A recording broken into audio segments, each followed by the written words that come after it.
Today with Justin Draplin from Fortified Solar to walk through one of the most powerful tax plays available right now. And most of you watching have no idea it exists.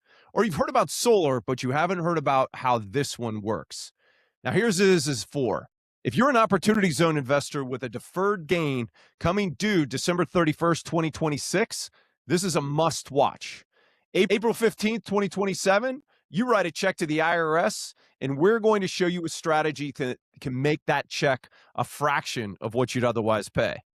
If you're a CPA, financial advisor, RIA, or wealth manager with clients sitting on capital gains or significant tax liability, stay on this one, because what we're covering today is a strategy you can take back to your client base immediately, especially the ones already in OZ deals, because the timing is about to get interesting for them, and you can be the advisor who brought them the answer instead of giving them the big number that they're going to have to write as a check on April 15th of 2027. And if you're a high income earner, business owner, or anyone with a meaningful federal tax bill on the horizon, this also applies to you. Same mechanics, slightly different application. All right, now one important note before we get into it. What we're showing you today is not a credit marketplace. We're not talking about buying a discounted tax credit on a secondary market. We're talking about owning a real solar asset that generates a stack of tax and cash benefits over a multi-year hold. 4 pieces of value, not one. We're going to break down all 4.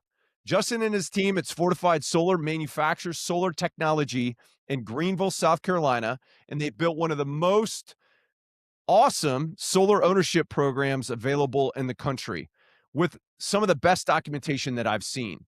We've been working with them for over a year on this exact play for our clients. Today, we're going to walk you through it together. Now, once again, very important. This is not legal advice. This is not investment advice. You need to talk with your tax professionals and you need to get your team together. And if you're a CPA or if you're another wealth advisor or RIA, get a hold of us so that we can walk you through this. Here's how this is going to work. I'll give you the tax context. Justin's going to break down the mechanics. I'll translate it back to what it means for your specific situation. And at the end, I'm going to tell you exactly how to figure out if this works for you. All right, let's roll. Justin, welcome. For the people who haven't met you yet, give them the short version. Who are you? What does Fortified Solar do? And why should they be interested in this conversation? Yeah, thanks, Ashley. So quick background. I'm the founder and CEO of Fortified Solar and Eclipse Financing. We are a U.S.-based solar technology manufacturer, as Ashley said, headquartered in Greenville, South Carolina. We just moved into a new 150,000 square foot facility. We are moving up from 30,000, too much demand, which is a good problem to have. So we are also allowing factory tours if you're interested. We're currently running 1 line, and we're adding 2 more this year into that factory. Our product is a building integrated photovoltaic. This is a key differentiator for us. Our competitors don't have this. We manufacture ourselves. It's a steel roofing tile with integrated solar cells. Think self-storage facilities, boat and RV parking, hotel parking, residential carports. Anywhere you see a steel commercial roof, we can make it generate real revenue and qualify for federal tax incentives. So what makes us different is partly that product, and then partly that we're vertically integrated. So we manufacture the product, we do project development, we provide the financing through our sister company, and we manage the installation and commissioning of that solar all in-house, no middleman. Our entire deal structure is backed by legal opinions from Nelson Mullins, which is a national law firm. They have over 1,000 attorneys. You can Google them. And our accounting firm is a national accounting firm, Cherry Becker. So every project we sell is supported by the due diligence library that we've created with their help. Yeah, which is really important that you have professionals who know what they're doing. And I love your experts at both Nelson Mullins and Cherry Becker. They're great folks, and they really know their stuff. Thanks. So let me walk through what you're actually buying when you do one of these deals. You're not buying the credit like Ashley said, right? You're buying actual ownership in a solar facility. And what that means is you're basically now owning a solar business, right? It's an important distinction because it changes the math for you in a very, very positive way. owning the facility generates 4 pieces of value. You've got the investment tax credit, which is a federal credit. You've got bonus depreciation or accelerated depreciation. You've got ongoing cash flow, and then you have an exit option where you can have additional benefits from the product, and all of these four stack together over the life of the deal. So let's start with the credit, because that's what most people have heard of with solar, and I'll walk you through the depreciation and that's where the actual real leverage shows up. But let's focus on that credit first. So the federal investment tax credit is good on qualifying solar projects at basically 30%. Now you get a 10% bonus for domestic content and another 10% for projects in energy communities. Because we manufacture in the US and we site our projects in qualifying energy communities, every project we sell, or almost every project, qualifies for the full 50% ITC. So the tax credits are a dollar for dollar federal credit. You generate $100,000 in ITCs. That directly reduces your federal tax liability by $100,000. Whether you're in the 37% bracket, 22%, it doesn't matter. Credit's a credit, dollar for dollar value, okay? And here's a feature that matters a lot for OZ investors. The credit can be carried back for up to 3 years. So those taxes that you've been paying, you can get those back to actually pay for your depreciation offset for this year. You can also carry it forward 22 years if you need to, if there's any excess. So that tax bill you have coming due in April 2027 from your OZ deferred gain, that credit can offset that bill directly. And if the credit is bigger than the bill or outside the limitations, you can apply it to the previous years and get a refund from the IRS for those taxes, all without even amending your returns. You don't even have to amend to do this, okay? Now, before Ashley jumps back in, one quick note. You may have heard about these solar credit marketplaces that Ashley's talking about. I want to be very, very clear. That is not what this is, right? It's a solar asset purchase that you will own, and that's where the added benefits come from. So Ashley's going to walk you through why this is different and more beneficial for you. Yeah, and I think that this came up for me as I was, first kind of looking at this. I'm like, all right, wait a second. Solar tax credits trade on credit marketplaces like Crux, that kind of thing. And I can buy a dollar credit on those platforms for like, I don't know, 90 to 94 cents on the dollar. So why would I pay full freight here? And that's a great question. And here's the answer. The credit marketplace is a market for people who just want to buy a credit. So they want a dollar tax credit and they pay 90 to 94 cents for it. So they save between 6 and 10 cents on their tax bill. And that's a fine play if all you want is the credit. So if you got a huge tax bill and you can save 6% on that, like banks or other massive corporations, that kind of thing, that's a pretty good deal. But that's not what we're doing today. What Justin and his team are offering is ownership of the solar facility itself. So you're not buying just the credit, you're buying the asset that generates the credit, plus the depreciation, plus the ongoing cash flow, plus the exit options. The credit is one of 4 value components, not the whole product. So the leverage we're going to talk about lives in the depreciation piece, and the cash flow lives in the asset itself. Neither one of those exists on a credit marketplace. You can't buy them on a place like Crux or one of the other marketplaces. So when you compare this to a marketplace credit purchase, you're comparing a single component play to a 4-component stack. Different math, different outcomes. So now for the OZ investors specifically, I want to make sure that everyone caught what Justin said about the credit and the carryback. Your deferred gain is coming due December 31st, 2026. So that tax bill hits in April 2027. So for $1 million deferred gain at the long-term capital gains rate, plus net investment income tax, the NIT, that's that's $238,000 in federal tax. Then you have your state tax as well. The credit alone, structured properly, can offset that bill directly. And if you have credit left over, you can carry it back 3 years and get refunds from prior tax years. Or you can combine it where you buy less credit and then you use the depreciation as well. That's piece 1, the credit. Justin, walk us through piece 2, the depreciation, and show us how the real leverage shows up. Yeah, so the credit, dollar for dollar offset, It's really pretty simple, pretty basic. Let your CPAs that you work with worry about applying it to your situation, but it's a dollar for dollar offset. So the depreciation is where the real leverage shows up and it stops looking like these marketplace transactions. When you own your own solar facility, the IRS allows you to depreciate the asset. And solar property qualifies for 100% bonus depreciation in year one of the qualified basis. And here's where that math gets interesting. Because we use leverage in our structure with qualified non-recourse financing through our sister company Eclipse, once again, qualified non-recourse financing, your cash inputs control a significantly larger project. So when you put in capital, you're getting much more depreciation on the full project value, not just that cash piece that you're putting in.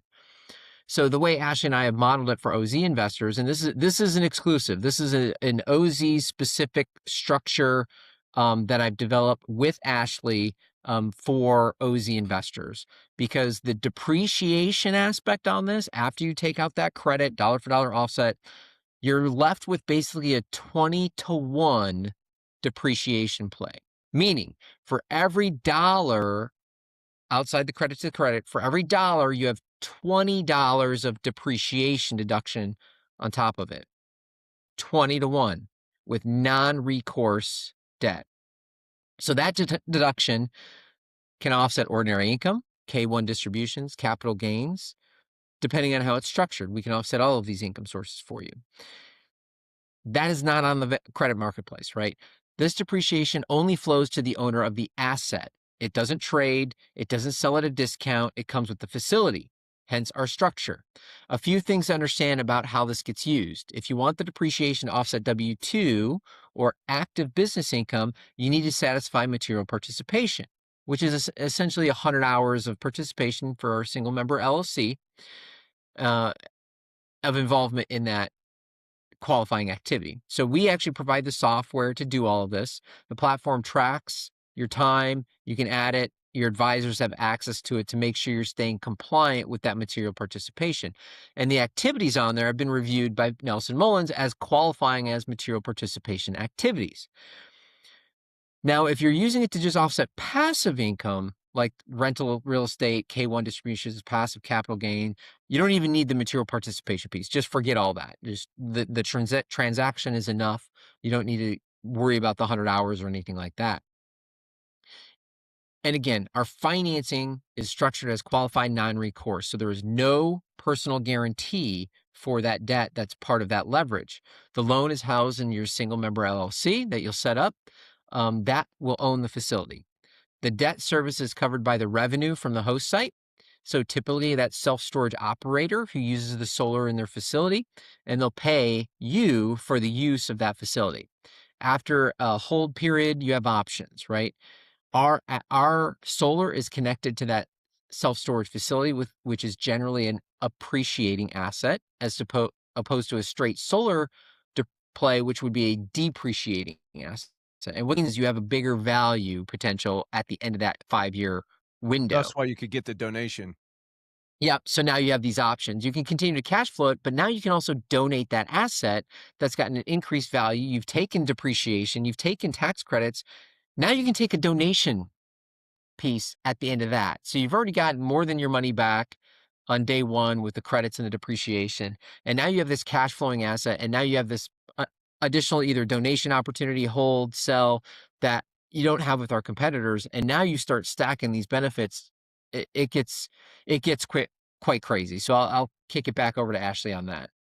Yeah, and the key thing too is that you can either use money out of your QOF to own these solar panels because it's qualified opportunity zone business property. You could also do it outside of your QOZB, or you don't have to. You could certainly use non-OZ money. So if you've already spent all of your cash that's in your QOF or your QOZB, you can certainly bring non-capital gains money into this deal in order to get the benefit. But it is specifically teed up for folks that are doing OZ deals. That's why we structured it the way that we did. And we wanted to give folks maximum flexibility. So inside of that, let's put real numbers on this so you can see what the 4-component stack actually delivers. Justin and his team currently have a project available in Mineola, Texas. It's a self-storage facility already operating, and it's going to be retrofitted with the solar panels on top of it and the solar metal roof. Entry point is $76,000 of cash. Total project value with leverage is around 172,000. Year one tax benefit on a deal like that is approximately $139,000 with a federal ITC of $86,000 and a federal depreciation benefit of $48,000. Reason why the depreciation is a little bit lower is because you have to factor in the ITC into that depreciation. It cuts the percentage down. And then you're also going to have state benefit depending on where you live and whether your state acknowledges the ability to take bonus depreciation or what that looks like. Without that factored in, the 6-year total benefit federally is around $159,000. That's a 158% return on the cash you put in. And that's before, like you're talking about the state tax bill that you could also get as well.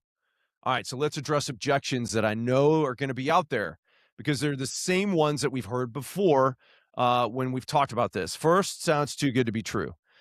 These incentives have been law since the Inflation Reduction Act in 2022. Over $150 billion in solar capital has flowed into projects using this structure. It's not a loophole, it's policy. The federal government wanted private capital to fund the energy transition, and they wrote the tax code to make it happen. Then there's the argument of, oh, well, didn't the one big beautiful bill completely eliminate the solar benefit from the Inflation Reduction Act? No, it limited it and it made it so that you needed to follow a specific set of rules, which Justin and his team are specifically able to do through the way that they've structured their transactions. Second, what's the risk? Here's the key, is in other deals, you may have to incur recourse financing, not in this one. The financing is non-recourse, which means that there is no personal guarantee. It's held in a single member LLC. It is qualified non-recourse. That's the key. And so it's going to allow you to be able to take that depreciation. The 5-year recapture window is real, so you don't sell the facility early. After year 5, you then have full flexibility after that to do with it what you will. Third, will this hold up under audit? Fortified provides full documentation, the legal opinions from Nelson Mullins, the accounting memos from Cherry Beckert, and audit support if needed. This is one of the most documented solar ownership structures in the market. Fourth, why haven't I heard about this from my CPA? Because most CPAs are great historians. They're trained to report what already happened, not to engineer what could happen. The advisors who proactively bring you these strategies are rare. And the ones that do are usually doing it through a number of different middlemen who are out there promoting different things, but they don't actually have access to the people who are doing the deals. Because we have done nothing but eat, breathe, and sleep opportunity zones since 2018. We have been focused on what we knew was a tax cliff that came and that was coming in December of 2026. And so we set about finding a solution for that problem for our clients. And this is also out there for, right? So for CPAs, we exist to help you to solve that problem for your clients that have invested in opportunity zones. And if you are a CPA, this is in your invitation to be one of the rare ones who can bring a product like this directly to your clients. Last objection, the window. Under the one big beautiful bill, the investment tax credits for solar are sunsetting after December 31st, 2027. Now, there's a safe harbor that allows projects deemed to have started before July 4th, 2026 to be placed in service through December 31st, 2030. The projects that we set up now are the ones that qualify. The window to take advantage of this is closing, and if you have a deferred OZ gain coming due, the timing aligns almost perfectly. So here's where we land the plane on this. If you're an OZ investor with a deferred gain coming due and you don't have a plan to offset that bill, you're leaving real money on the table, possibly a lot of money. If you're an advisor or a CPA, your clients with deferred gains and your clients with significant tax exposure are going to probably find this play eventually, or at least that's our goal. That's why we're having webinars about this to really promote it. The question is whether you're the one who brings it to them or whether they bring it to you and ask you why you didn't. So if you're sitting on your own tax bill and you're looking for legitimate ways to reduce it, The math we just walked through is one of the best ownership-based plays available to you in 2026. Now, it's not the right move for everyone. It depends on your situation, your gain or income amount, your bracket, your state, your income mix, your liquidity, your active participation. For the right person, this is transformational. Here's how to figure out if it's right for you. Our team at OZPros built something called the Blueprint. It's a paid one-on-one strategy session where we sit down with you, look at your specific situation, and tell you straight whether this solar play makes sense. We look at your numbers. We model the offset. We map the timing. If it's a fit, we connect you directly with Justin and the Fortified team to make it happen. If it's not a fit, we tell you that. There are other tax mitigation strategies available, and we cover a significant amount of them in Blueprint. Our goal is to give you clarity, not to sell you on something, but just a clean, professional, high trust conversation about what's actually best for your situation. The link to Blueprint is below, and we'll drop it in the chat during the live Q&A. So along those lines, Justin's going to stick around with me for answering your questions, and we want you, so drop your questions in the chat right now, and we're going to cover as many as we can. At OZPros, we're all about helping people keep more of what they make so they're free to do well by doing good. That's what this conversation is. That's what Blueprint is. So let's get to your questions. Let's roll with it right now. All right. All right. There we go. We're going live. And we got Justin in here too. How you doing, Justin? I'm pretty good. It's good to see you again. I know, it's so long ago. All right, man, we got tons of questions in here, which is awesome. Thank you guys for dropping all your questions into the chat, and then they jump into the Q&A. So we will. All right, I'm answering Jimmy's question first because this is a good segue. What do opportunity zones taste like? And it actually tastes like pizza, Jimmy. So there is literally, it's called Oz Pizza. It's in an OZ in Atlanta. And so when I eat, breathe, and sleep opportunity zones, I like to go to Oz Pizza down there. But all about trying to help people and help the businesses and that kind of thing. All right. So first one, let's just go into the Q&A. Justin, is that? I don't see these directly, so I'll jump in when you need me. It's in the chat thing over on the side. But will this work on new OZ funds or only for existing with gains being recognized? Would there be enough basis to release the credit on a new investment? And once again, right? Like it doesn't, because you're getting debt associated with it. That's going to give you basis. So it would work with a new deal. Or an existing one, right? You're going to be able to take it in current year. And so, yeah, it will work on new ones as well. Next one is, and Justin, I'm going to give you this one. How can the look back work and no amendment is needed? Investment in 2026, look back to 2023 and no amendment? Yeah, so the IRS will actually let you file with a 1045. Which is basically a request for a refund without actually having to amend that return. Now, there may be situations where you choose to amend, but we have lots of clients that have done it with just filing a 1045, which does not require a full amendment. Yeah, and I'm going to hold on Cameron's. Cameron asks, he says, invest $250K, get $5 million. Once again, so, and this is going to be the theme for everybody relative to specific numbers. Your specific numbers and your specific situation is going to drive what the numbers are on the return. And so if you're interested and if you want us to run the numbers, then you need to get up with us, right? So that way we can deal with your specific situation.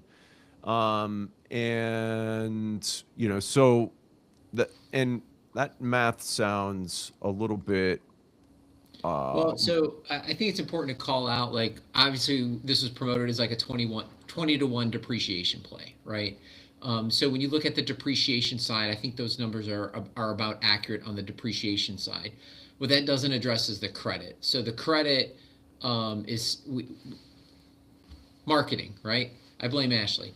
So you've got the tax credit that is dollar for dollar, and then you have the depreciation on top of that. So the tax credit is what can go back and basically get you refunds to That's pay right. for that portion. So you basically, we separated that, right? So we said, well, if you use a portion and you're actually paying for the credit using your previous taxes, that nets out to zero. So then the additional cash difference would be that 250 to 5 million, or that might be a little strong. No, Yeah, I was ready to say. So once again, right? Like, and I got to do the math on that, but yeah. that's the key. Is that ask us and we'll get you right. We'll get you a specific example. Arthur asks, what is needed in terms of a new project to qualify for the ITC depreciation in a given year? What capital is needed to do a project? Yeah, so it has to be placed in service. So that's the requirement. We have a whole pipeline of projects that will be placed in service this year. We have a rolling pipeline through 2030. The minimum is 25,000 cash, and then there's basically goes up in $25,000 increments from there. All right, Brett. I love Brett Siglin. This is actually fairly long. How man, and it keeps jacking me up on when people ask another question, it rolls down to it. How do you arrive at 100 hours in order to qualify for real estate professional status and achieve material participation in a rental LLC? You must typically meet two main tests over 750 hours. 50% of your total working time must be in these real estate activities, with at least 500 hours typically required for active participation. Justin, break it down, because this is a different. Yep. It's not real estate, right? So we're focused on solar, and within solar, there's a single member LLC can as a single member LLC, it's just the 100-hour test. And so within that 100-hour test, because it's an operating business, that's the crucial thing, is that you're buying a business here in the context of it being a solar array. Yep. And so we provide the support from Cherry Becker, national CPA firm, on the material participation tests and requirements for that. That's provided. We also provide 170 hours, give or take, of material participation that has been reviewed by Nelson Mullins, tax attorneys at Nelson Mullins. So we do provide that, and we're actually working on a significant chunk currently that has to do with just marketing and selling solar. That will increase your revenue potential as well as your and so marketing and sales all counts as material participation as well. So we provide a whole bunch of that. 25 million senior living facility coming online June 2026. Can a group of high net worth investors come in and pay for the solar facility? Does it have to be rooftop? Florida hurricane threat. Can it be an adjacent car park with roof covered with solar panels tied into a facility? We don't know anything about that, right, Justin? Yeah, that's right up my wheelhouse. So our product is a BIPV. It's a steel solar panel, which means we do a lot of covered parking. That's really our sweet spot. We do a lot of self-storage, but we do a lot of covered parking. So that is absolutely a model that we can do. Now we have to look at local jurisdictions. There's some due diligence, because if they're separate parcels, do they need to be combined? Can we get the power there? Is it allowed? Can we do community solar? So there's kind of the short answer is yes, it's doable. The longer answer is we really need to dig into it a little bit deeper, but would be happy to do that. So do that with you. All right, so Frederick, so this is actually goes into another one, right? Is like, can we get Justin's direct? Where is this one? Like, can we get his direct website? So what's your website? FortifiedSolar.com. There you go. Oh, you want me to type it in? You don't have to type it in. People can get that. FortifiedSolar.com. And so Frederick, yeah, let's get a call set, and let's see if we can make that work for you on that facility. That sounds pretty cool. Cameron says, is there a rule with the IRS that limits your deduction on a non-recourse loan? I was under impression that you can only deduct what you are financially liable to lose, and that's not the case. It's qualifying and versus non-qualifying, and a non-recourse loan is qualifying. Yeah, it's a great question, because that's a great nuance that you picked up. So there is different types of non-recourse. Your Your rule is correct as far as the owner has to be at risk is the rules. And we have a memo that explains at risk and how to meet it. So what we have is qualified non-recourse, which means that it does count as being at risk because we do meet the IRS requirements for being qualified non-recourse, which most people can't do. So there's some nuance within that, but we have the legal memo to back it up as well. To explain that at-risk rule and where our debt specifically fits within that rule. So if you're not seeing these questions, Justin, man, you're like you got. I found them. Yeah. Right. Is there There's already letter? Yes, we already have an opinion letter on it, written by Nelson Mullins. Our projects are really buttoned up. Now, and Cameron, the way opinion letters work is that there's not an opinion writer out there alive that's going to write you a will pass. I don't know. Did you get them more likely than not, Justin? Or what did you get? They're all shoulds. Yeah. You got shoulds? Wow. Oh, yeah. That's beautiful. So it's not as close as will, but it's about as close as you can get in the tax world. Yeah. That's awesome. All right. Max says, do you have an obligation to deliver the power to the customer if the facility goes offline?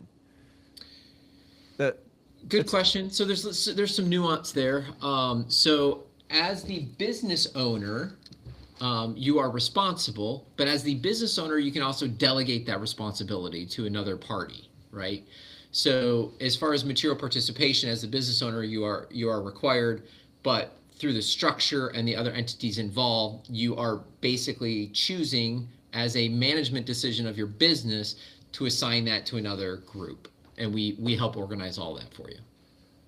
All right. Alex says, what are the all-in costs, initial investment fees, et cetera, year one? Then what are the costs? And everything's in year one. And I think I can answer this, but there's nothing follow on after that, right, Justin? Yeah, there's no additional costs. No, the after that it's cash to you. So there's some cash flow ongoing, and then you have the exit opportunity, which you can either sell, you can donate. So depends how you treat that, but there wouldn't be additional cost. The model has that baked in through the operator of the self-storage facility in this case, making the payments to cover any debt obligations, maintenance obligations, etc., plus return to the investor. All right. Link to Justin's site is fortifiedsolar.com. Should be, it's in the messages now as well. All right. This is from Greg Allen. Dude, Greg, haven't talked to you in a while. Great to see you in here, man. Been too long. Would love to catch up. Can an existing QOZB that received cash from its QOF invest in this opportunity directly, or do the funds have to roll back up to the QOF first? And, the way that we typically structure this, if all things being equal, if somebody's still got money in their QOF or they're going to dump money into their QOF, we just have it be direct from their QOF because you're buying this stuff new.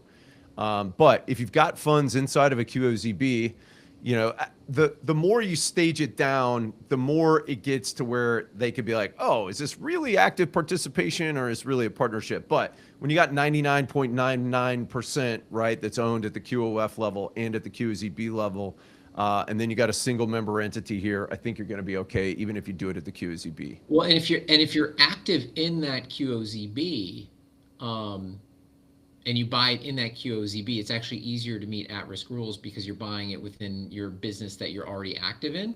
So there's some interesting rules with I'm blanking on the term, but basically you can use qualified time that's not solar if it's connected to the same business.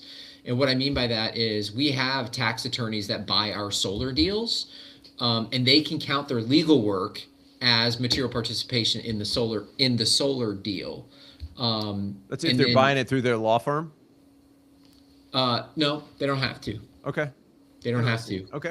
And this is where we have contractors, construction guys that have done solar within a construction project. They can actually count their construction time, which means it's very easy for them to meet it. So there's some weird. We have one that's we'll see, but a national speaker that does speaking events, and they can count if they speak at like construction shows, solar shows, and stuff like that. They can actually count that time, including travel, as material participation for a solar deal. So there's just some nice nuances. What about within the participating on this webinar? Can they count this because they're educating themselves? You can. I will defer to your CPA. I would argue in the affirmative. If you've technically, it's once you've decided that you're going to do it, you can start tracking time. Kind of the initial, like, do I want to do it? So I would say probably you decided you want to do it about 10 minutes into this conversation, right? Is when you made the decision, and now you're just researching the best way to do it, right? I made the decision right before the call. That's right. I saw the email. I decided I was doing it. You know, we're joking a little bit there, but I would definitely add this to your timesheet, and you know, the more you have, the better it's going to be. If they shoot it down, then you just keep track of that stuff. I'm going to refresh this one. Does a 30% discount apply if the investment is made now in the rural area? And so I would assume that you're talking about the rural QOF discount that's available under 2.0. And the answer is no. You're not going to be able to get the 30% until you make an investment in 2027. But is the rural areas that are out there right now, they still get the 50% improvement discount, but not the actual 30% yet. Now, they will once January 1st of 2027 hits. And then the second part is that a new 5-year deferral if investment comes now, even if maps shift. So if the investment comes now, that would not be a 5-year deferral. The 5-year deferral is going to kick in under 2.0, which happens after January 1st, 2027. Now, as it relates to the map shifting, that doesn't matter until December 31st, 2028. You could still do deals in 1.0 zones until December 31st, 2028. The big deal is that you don't get the benefit of the 30% or the 5-year deferral until you make the investment after January 1st, 2027. But kind of the cool thing and reason why we're talking about this now, we can use this offset capital gain from someone selling their business in 2026. Yes. You could also use it to offset any of the deferred gains through an opportunity zone deal. So yes, you can use it for that. And you can also carry it back to any taxes that they paid from 2023 on. All right. Alex says, what's the liability impact to the investor if the project that pays to lease the panel fails, i.e. there's no income that is expected to cover the lease? It's a great question. Yep, good question. So we would come after them, quite frankly. So because it's qualified non-recourse debt, right, we can't come after you, right? And then there's also a 5-year tolling agreement, so we can't even come after the solar facility for 5+ years. So we basically go after the owner operator of that business and force them on the lease. We do file fixture filings and UCCs on the real estate. So in lieu of that, we would actually go after the real estate. Some of it we are actually owning. So in that case, we'll just kick out the operator and bring in a new operator that will make sure you get paid. All right. This says, is this an investment in someone else's facilities project or our own? Typically, it's going to be in somebody else's. A little more nuance, right? So it's in somebody else's usage. You're the one purchasing it as your facility. So you would own that facility. Somebody else would be using it. Yep. Can you instead structure it to be a multi-member LLC, husband and wife taxed as a partnership, and you can meet the material participation with combined efforts and have it flow through on a K1? I would imagine that if it's a husband and wife that you could do that. Well, if it's a husband and wife, spouse time does count. I defer to somebody that knows a little bit more the tax side on that, because I don't think you would even need a K1 if it's just a husband and wife filing jointly. But again, yes, I don't know if you're going to have to meet the 100-hour rule though, or if it's going to kick it up to a higher threshold, depending on that structure. Normally, a partnership with a spouse that is still filing jointly, you can still meet it with the 100-hour. But because you bring up the K1 and the partnership, if you treat it that way, it may. Well, a QOZB is going to be deemed a partnership one way or another. Same with a QOF. And so where we typically, end up is that it's usually owned 99.9%. But to your point, if it's owned 50-50, we'd have to do a little bit of a deeper dive based upon the 100-hour component of that to make sure that it doesn't then kick it into what Brett was talking about with the real estate professional status. And I'm not active participation expert, or at least that deep relative to being able to answer that one. I would have to imagine that because it's a husband and wife and they're probably filing a joint return, that 100 hours is probably going to be imputed to them. But that is purely guesstimation on my point, or on my part. So this actually goes kind of into this same kind of line of questioning. Are you advising to acquire this in your QOF, QOZB, or outside the QOF? The great thing is it doesn't matter, right? Like if you need to, if you've got cash that's sitting either in your QOF or your QOZB, you can absolutely do that. To Justin's point, you could also use, if you do it inside of your QOZB, you can use the stuff that you're doing inside of the QOZB relative to your active participation requirements. And so once again, it kind of depends on where you have cash available. If you don't have any money in your QOF and QOZB and you just want to put after-tax dollars into this, you could certainly do that. And then you could just make a plan to not have it function as an opportunity zone qualified deal. And then you just plan on donating it at the end of the look-back period. All right, Vivek. So a QOZB that is constructing a building and would get solar panels would qualify. So Vivek, once again, right, like I'm not going into the specifics on like other people doing solar deals on their buildings, because there's lots of nuances relative to that are not like, this is specific where we're actually using an integrated solar roof in the metal roof.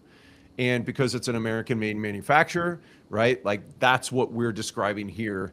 I can't really talk to your specific situation, right, as to whether or not you're going to get the same benefits, because there's lots of different creative things that Justin and his team have done in order to make this as attractive as it is.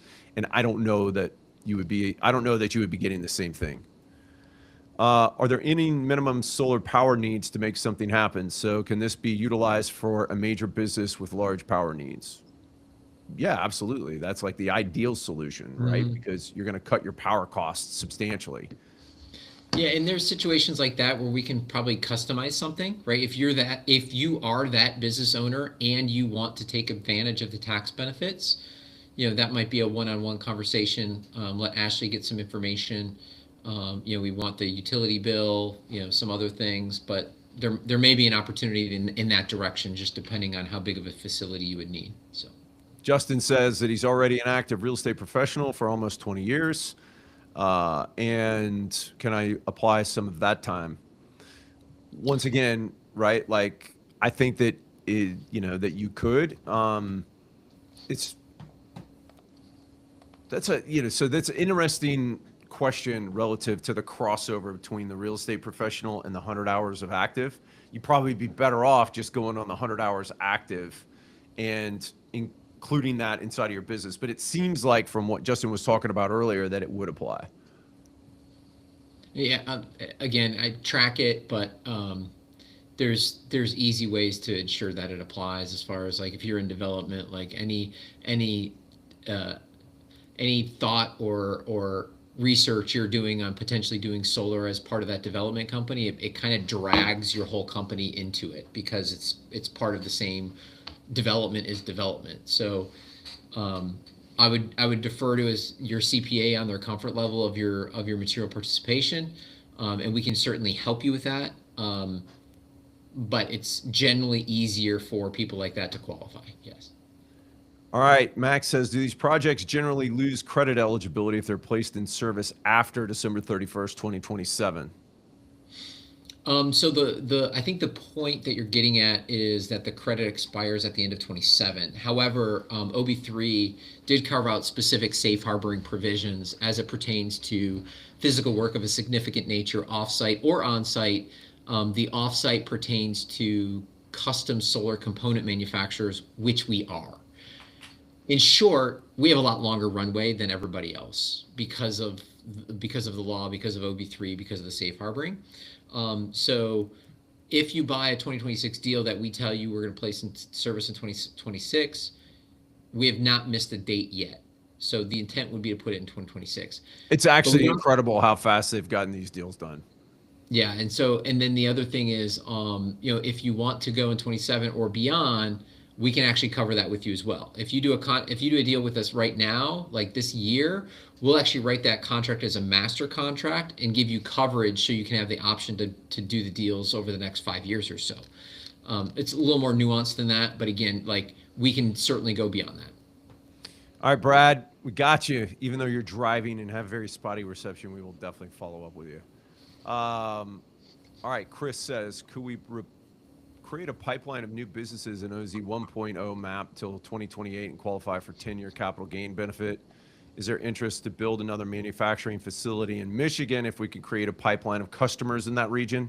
I don't know. Justin, I think that you brought your brother down from Michigan, right? Yeah, so he is he came down specifically to operate our manufacturing facility. So he does run our manufacturing. He wants to know if you want to build another one up in Michigan. Right now, I think that they're getting ready to get a big one here online. We're actually where you're sitting right now, which actually is an opportunity zone, which is pretty cool. And we'll be going to Texas for our next factory before we head up to Michigan. I'm not opposed to Michigan. I've still got family there. We're going to be up there end of July. Beautiful just not enough sun up there, Chris. I'm sorry. Yeah. The Midwest, man, dude, it's gray from freaking October to May. Yeah. Greg Allen says, what's your capital capacity? How much money can be put to work? I love questions like that, Greg. It depends on timing. The new factory, we have 2 new lines going live. The 3 lines combined can do $1 billion of revenue annually. Those 2 aren't going live until probably July, August. So we could probably max out at about 500 million. But that would mean we also need some of that cash coming in now, right? Because we still have to build projects. If we have a $400 million check that comes in December 15th and is like, all right, go, not as likely. But if the money starts coming in now and keeps up at that pace, we could do that. All right, guys. Appreciate everybody's questions. Really appreciate everybody participating today. And I think that we've got a link in here, both to Justin at Fortified Solar. We've also got a link to Blueprints. And then we've got general information and stuff as well, right? Go to there. It says OZPros.com/next step. And man, we're super stoked about what Justin and his team are doing. And we're fired up about helping everybody to really understand this and then be able to implement it inside of what they're doing. Thanks, guys, for being here today. Thank you, Justin. And we'll see you guys on the flip side. Cheers. Thanks. Bye.